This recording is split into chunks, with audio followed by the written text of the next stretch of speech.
Dari Dara Baru telah hadir pada hari ini sebagai tanda pemulia Jamek. Kita sambut rombongan dari Dara Baru dengan sanggar Ranu Pelampuan dari sanggar Putro Waila dari Kampung Blang Cotrube di bawah binaan Nana Wilis di Perslaga.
Tujuan utama tarian Ranum Perempuan adalah untuk memuliakan tamu atau pemulia jamet dan menyambut kedatangan tamu dengan menyuguhkan sirih sebagai simbol penghormatan serta menampilkan etika dan estetika masyarakat Aceh dalam menerima tamu.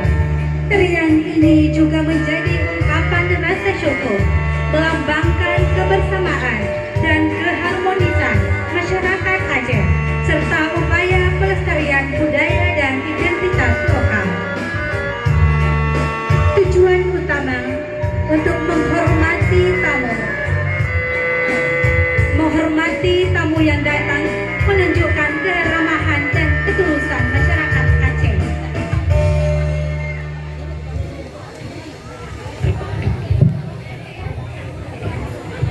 Baik, terima kasih kepada